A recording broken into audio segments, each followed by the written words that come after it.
Assalamualaikum warahmatullahi wabarakatuh.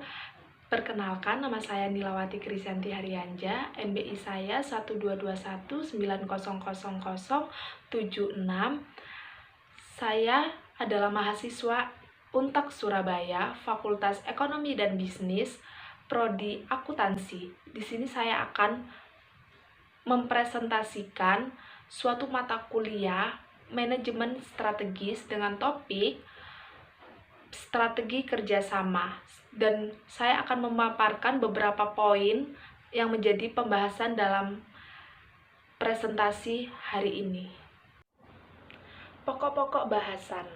Yang pertama ada tipe-tipe strategi kerjasama, yang kedua strategi kerjasama tingkat bisnis, tiga strategi kerjasama tingkat perusahaan, yang keempat strategi kerjasama internasional, kelima, strategi kerjasama jaringan kerja. Selanjutnya, resiko persaingan dengan strategi kerjasama, kepercayaan sebagai aset strategis, dan yang terakhir adalah pendekatan strategis untuk mengelola aliansi.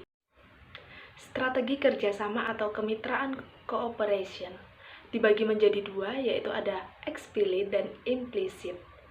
Yang eksplisit atau aliansi strategis merupakan kemitraan yang bersifat antara dua atau lebih perusahaan kombinasikan sumber daya, kapabilitas, dan kompetensi inti untuk memenuhi kepentingan bersama dalam hal perancangan, produksi, atau distribusi barang atau jasa. Sedangkan yang implisit atau kolusi merupakan kerjasama yang bersifat implisit antara dua atau lebih perusahaan untuk mengurangi output industri di bawah tingkat kompetitif potensial dengan tujuan untuk meningkatkan harga di atas tingkat kompetitif. Tipe-tipe aliansi strategis dibagi menjadi 3 poin, yaitu yang pertama adalah joint venture, yang kedua adalah aliansi strategis ekuitas, dan yang ketiga adalah aliansi strategi non-ekuitas. Yang pertama saya akan membahas tentang joint venture, yang merupakan kemitraan atau kerjasama antara dua atau lebih perusahaan untuk menciptakan satu perusahaan independen dengan mengkombinasikan sebagian aktiva mereka. Dan yang kedua adalah aliansi strategi ekuitas, yaitu kerjasama antara pihak-pihak yang menjadi mitra untuk memiliki atau menguasai persentase ekuitas yang berbeda dalam suatu usaha bersama. Ketiga, saya akan membahas tentang aliansi strategi non-ekuitas, yang merupakan kerjasama yang dibentuk melalui perjanjian kontraktual yang menetapkan suatu perusahaan untuk mensuplai, memproduksi, atau mendistribusi produk atau jasa perusahaan tanpa berbagi ekuitas. Alasan perusahaan mengembangkan aliansi strategis atau situasi pasar. Yang pertama adalah poin siklus lambat. Alasan mendapatkan akses ke pasar yang terbatas, kedua mendirikan waralaba di sebuah pasar yang baru, dan yang ketiga mempertahankan stabilitas pasar. Poin yang kedua adalah siklus standar. Alasan mendapatkan kekuatan pasar, yang kedua mendapatkan akses ke sumber daya komplementer, dan yang ketiga mengatasi hambatan-hambatan dalam perdagangan, dan yang terakhir memenuhi tantangan persaingan dari para pesaing. Poin yang ketiga adalah siklus cepat. Alasan mempelajari teknik-teknik bisnis yang baru, dan yang kedua mempercepat pengembangan produk jasa baru, dan yang ketiga mempercepat masuk ke pasar yang baru, dan yang terakhir adalah mempertahankan kepemimpinan pasar. Selanjutnya saya akan membahas tentang aliansi strategis. Dibagi menjadi 2 poin, yaitu tingkat bisnis dan tingkat perusahaan. Terlebih dahulu saya akan menjelaskan tentang tingkat bisnis. Dibagi menjadi 4 subpoin, yaitu yang pertama aliansi komplementer, dan yang kedua aliansi pengurangan persaingan, ketiga aliansi tanggapan persaingan, dan yang terakhir aliansi pengurangan ketidakpastian. Dan yang kedua, poin kedua adalah tingkat perusahaan.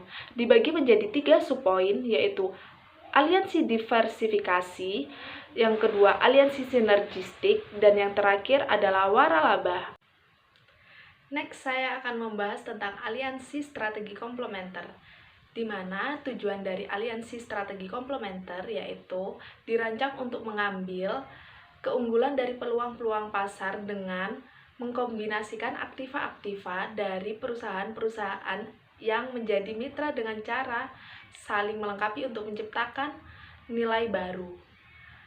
Macamnya ada dua macam aliansi, yaitu aliansi komplementer vertikal, yaitu aliansi dua atau lebih perusahaan yang sebelumnya mempunyai hubungan saling menguntungkan, misalnya suatu perusahaan sebelumnya sebagai menjadi pemasok bahan baku pemasar atau produk perusahaan lain. Dan yang kedua adalah aliansi komplementer horizontal, aliansi dua atau lebih perusahaan sejenis yang bertujuan untuk menghindari adanya persaingan dan untuk meningkatkan efisiensi usaha di antara mereka. Selanjutnya saya akan membahas tentang aliansi strategi pengurangan persaingan, di mana aliansi strategis pengurangan persaingan dibentuk guna menghindari dinamika atau tajamnya persaingan industri antar perusahaan. Salah satu cara untuk menghindari dari persaingan ini adalah membentuk kolusi implisit atau mutual tolerance melalui kartel.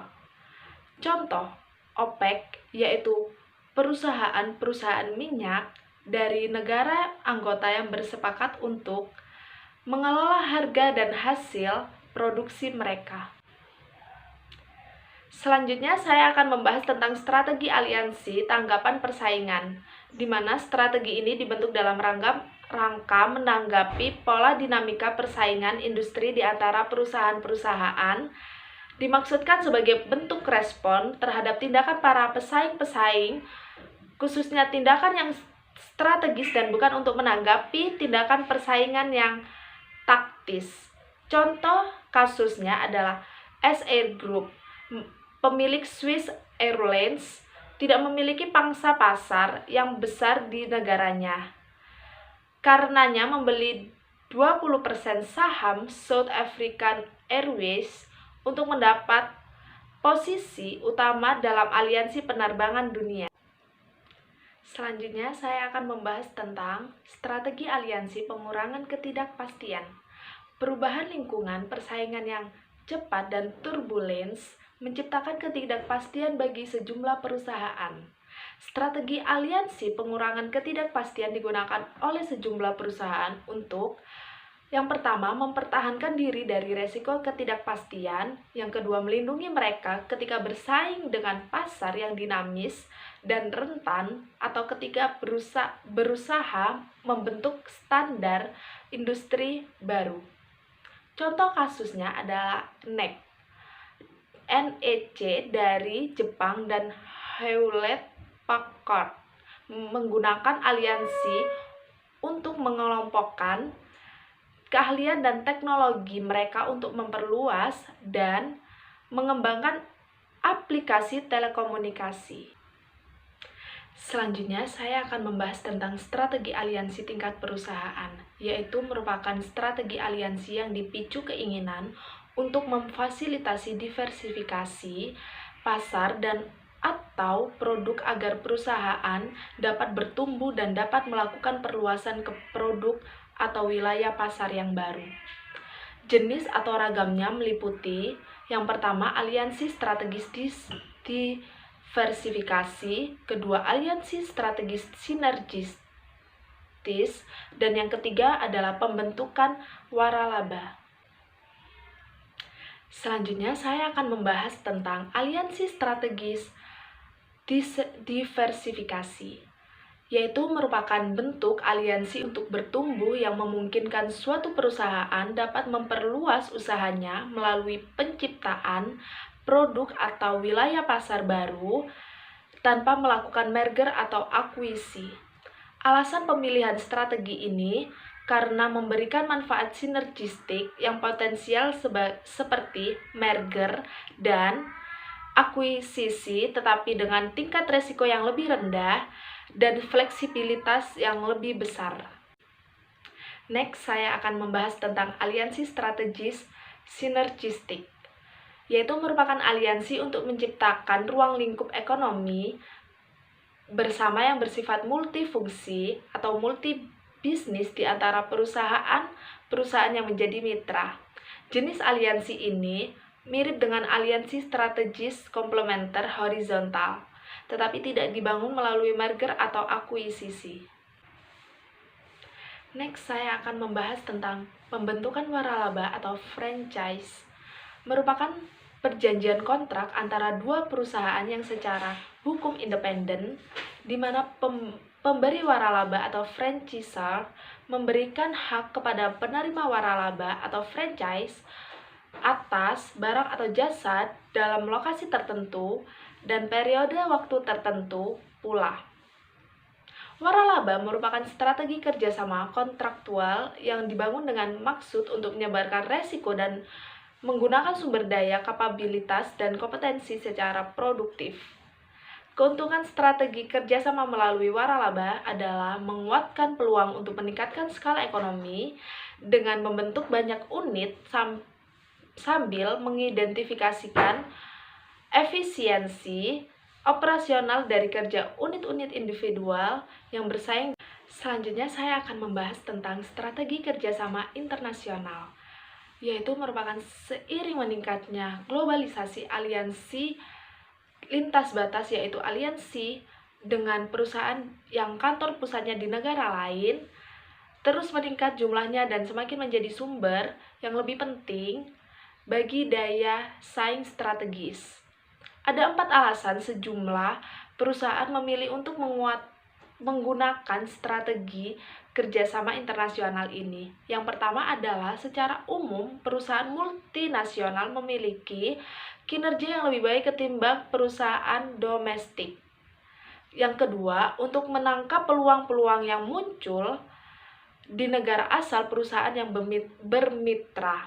Dan yang ketiga, untuk mendapatkan celah-celah dari kebijakan suatu pemerintah yang lebih menekankan pada kepemilikan lokal sebagai tinjauan atau tujuan penting kebijakan nasional.